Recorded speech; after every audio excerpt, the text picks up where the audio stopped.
मन भरून आलं की ह्या एवढ्या मोठ्या मेट्रो सिटीमध्ये आदिवासी अजूनही जिवंत आहे आणि हे सांगण्यासाठी आज आपण इथे आलेलो आहोत। परंतु मित्रांनो तसं नाही आहे। ज्या झाशीचा किल्ला ज्यांनी लढवल्या त्या आपल्या आदिवासी महिला शूरवीर झलकारीबाई होत्या। हे आपण इतिहास समजून घेतला पाहिजे, जाणून घेतला पाहिजे, म्हणून हे असे कार्यक्रम आपण आयोजित करतो। मन भरून आलं की ह्या एवढ्या मोठ्या मेट्रो सिटीमध्ये आदिवासी अजूनही जिवंत आहे आणि हे सांगण्यासाठी आज आपण इथे आलेलो आहोत। राहत असतील, आम्ही बारक्या घरात राहतो, पण आम्ही इथले मूळचे आहोत आणि हा आवाज जयंतीनिमित्त असेल, राघोजी भांगरेच्या जयंतीनिमित्त असेल किंवा झलकारीबाईच्या जयंतीनिमित्त आपण इथे एकत्र आलोत, आपल्या सुखदुःखाच्या गोष्टी करतोय। ही खूप मोठी जमेची गोष्ट आहे। भलेही ह्या शहरीकरणामध्ये आतापर्यंत आपली भाषा विसरली असतील, परंतु ह्या गाण्यावर नाचताना बघतो तेव्हा एक वेगळाच अभिमान वाटतो की त्या निमित्ताने का होईना आपली भाषा, आपले शब्द लोकांपर्यंत पोहोचत आहेत आणि ही गरज आहे। आपण बीज आहोत, ह्या जमिनीतले पहिले वारस आहोत आणि आपल्याला कोणी मिटवू शकत नाही। फार गाडलं तर आम्ही परत उगवणार आहोत आणि हे आमच्या बिरसा मुंडाने आम्हाला दाखवून दिलेलं आहे। आणि म्हणून ह्या जयंतीच्या निमित्तानं बिरसाचा इतिहास आपण समजून घेतला पाहिजे, राघोजी भांगरेचा इतिहास आपण समजून घेतला पाहिजे आणि झलकारीबाईचा इतिहास समजून घेतला पाहिजे की आम्ही नेमके कोण आहोत। आदिवासी आदिवासी ह्या शब्दाची आतापर्यंत लोकांना लाज वाटत होती, पण आता वाटते का? नाही। 9 ऑगस्टच्या निमित्ताने रस्त्यावर येता ना, तर 9 ऑगस्ट जागतिक आदिवासी दिवस आहे। हा आपला आत्मसन्मानाचा दिवस आहे आणि त्या निमित्ताने आपण लोकांसमोर आपली संस्कृती, आपल्या परंपरा दाखवतोय आणि ही काळाची गरज आहे। मोठे झालो म्हणजे किती मोठे झालो, शेवटी कुठे जायचंय? जमिनीतच जायचंय। ही जमीन आपली आई आहे आणि त्या जमिनीला वाचवण्यासाठी आज जे पोस्टर इथे लागलेलं आहे, काय सांगतो त्यांना, बिरसा मुंडांना काय सांगतो? धरती आबा।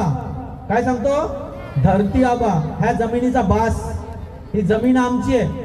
म्हणून आपण ह्या गोष्टी समजून घेतल्या पाहिजेत की अवघ्या 25 वर्षाच्या कारकिर्दीमध्ये तुम्हाला माहिती आहे बिरसांचा जन्म 15 नोव्हेंबर 1875 ला झाला। शहीद कधी झाले? कधी?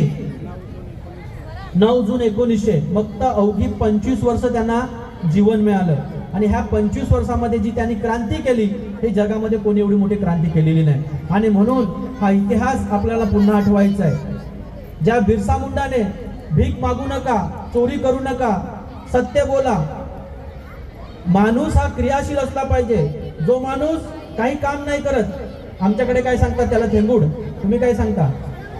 साबर ना, त्या साबरी सारखा असतो। म्हणून माणसाने सतत क्रियाशील असलं पाहिजे। स्वराज्य माझा जन्मसिद्ध हक्क आहे हे कोणी सांगितलं असेल तर ते आमच्या बिरसाने सांगितलेलं आहे, हे लक्षात घ्या। आणि म्हणून जी बिरसाची शिकवण दिलेली आहे, बिरसा सांगतो भूत पिशाच काही नसतं, भूत प्रेत काही नसतं। माणूस जर आजारी पडला तर त्याला दवा आणि दुवेची गरज आहे, सेवेची गरज आहे। आशीर्वादाने कोणी बरं होत नाही, हे आमच्या बिरसाने शिकवलेलं आहे। आणि त्या निमित्ताने आपण ही गोष्ट समजून घेतली पाहिजे की जयंती साजरी करतोय म्हणजे काय, पण आपल्या पारंपरिक वेशभूषा करून नाचणं नाही, तर बिरसाचे विचार खऱ्या अर्थाने गावागावा घराघरापर्यंत घेऊन जाणं ही काळाची गरज आहे। आणि म्हणून ही गोष्ट आपण लक्षात ठेवली पाहिजे। आज आपल्या ठाण्याच्या जेलमध्ये 2 राघोजी भांगरे त्यांनी जो लढा दिलेला आहे तो खूप महत्वाचा आहे। त्यांच्या लढ्यामुळे आज आम्हाला जमिनीचा हक्क मिळालेला आहे। आणि बंधू आणि भगिनींनो, मी नेहमी गेल्यावर लोकांना प्रश्न विचारत असतो आणि तुम्हालाही तो प्रश्न विचारणार आहे, किती लोकांकडे जातीचे दाखले आहेत? आदिवासी आहेत का? किती लोकांच्या जातीच्या दाखल्यावर आदिवासी लिहिलेला आहे? कोणाच्या दाखल्यावर लिहिलंय? कोणाच्या पण नाही। अनुसूचित जमाती, एसटी, शेड्यूल्ड ट्राइब काय लिहिलंय? आणि आम्ही तर छाती फुगून सांगतो आम्ही कोण आहोत? आदिवासी। आणि आम्हाला दाखल्यावर पण आदिवासी लिहिलेलं नाही, हे आपण समजून घेतलं पाहिजे। हे का समजून घेतलं पाहिजे? आज ज्या थोरवीरांची जयंती साजरी करतोय ह्या देशामध्ये एक असं डॉक्युमेंट आहे, तिथे आदिवासी लिहिलेलं आहे। काय आहे? काय? जमिनीचा 7/12। आपण एवढा ऐकून असतो की आदिवासीची जमीन खरेदी विक्री होत नाही, ती का होत नाही त्याचं मागचं कारण समजून घेतलं पाहिजे। सिद्धू कान्हू चांद भैरव हे 4 भाऊ, फुलो जानो ह्या 2 बहिणी आणि 1857चा उठाव होण्याआधी 1854 साली जो शहीद दिले, एक नाही दोन नाही, किती लोक, 35,000, किती, 35,000 आदिवासी लोक शहीद झाली. तेव्हा जाऊन व्हिक्टोरियाने सांगितलं की आमचं ब्रिटिश सरकार जाईल, कुठलंही सरकार येईल, पण आदिवासीची जमीन कोणाला विकत घेता येणार नाही, कारण ह्या देशाचे ते मूळ मालक आहेत. आणि म्हणून तुमच्या सातबाऱ्यावर काय शिक्का पडतो, आदिवासी. म्हणून तुम्हाला भले जातीचा दाखला आदिवासीच्या नावाने मिळत नाही, पण तुमच्या सातबाऱ्यावर आदिवासी लिहिलेला आहे. का, आदिवासी हा देशाचा मूळ मालक आहे आणि त्याची जमीन कुठल्याही सरकारला खरेदी विक्री करता येणार नाही. आणि ती देण बिरसा मुंडा, राघोजी बांगरे, झलकारीबाई ह्या लोकांच्या रक्तामुळे आहे, ते असंच तुम्हाला मिळालेलं नाही. ह्याची जाणीव आपण ठेवली पाहिजे आणि म्हणून ही गोष्ट समजून घेतली पाहिजे. उद्याला 26 नोव्हेंबर आहे, बरोबर ना, उद्याला 26 नोव्हेंबर आहे. लोक उद्या संविधान दिवस साजरा करणार आहेत. मग आम्ही ह्या देशासाठी काही दिलं की नाही दिलं, ह्या निमित्ताने विचार करायची वेळ आहे.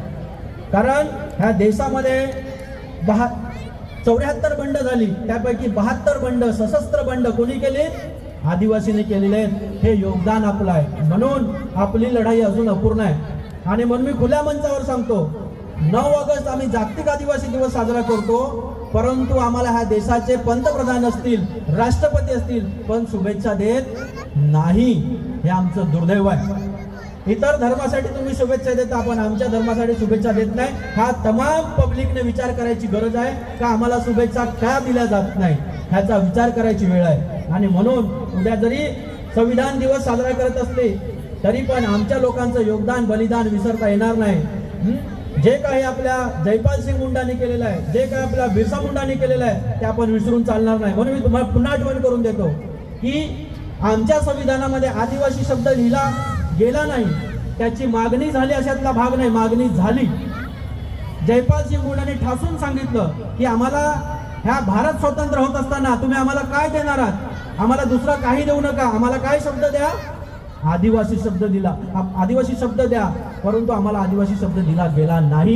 ही लढाई अजून पण अपूर्ण आहे. म्हणून मी तुम्हाला सांगितलं की तुमच्या जातीच्या दाखल्यावर फक्त शेड्यूल ट्राईब लिहिलेलं आहे, आदिवासी लिहिलेलं नाही. मग ह्या देशातल्या 10 करोड आदिवासींवरती मोठं प्रश्नचिन्ह आहे.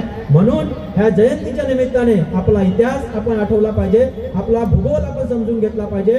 पूर्वी हा ठाणे जिल्हा होता, आता डिवाइड होऊन आम्ही पालघर जिल्ह्यामध्ये गेलो, आम्ही एकत्र होतो.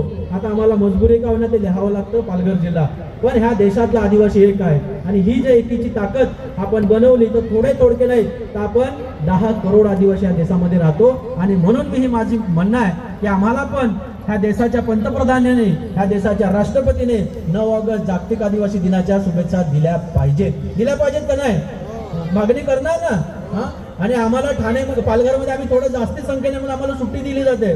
तुम्हाला दिली जाते का ठाण्यामध्ये सुट्टी, मग आम्ही काय घोडं मारलेलं आहे, तुम्ही आदिवासी नाहीत का, आहोत ना, मग आम्हाला पण हक्काची सुट्टी मिळालीच पाहिजे.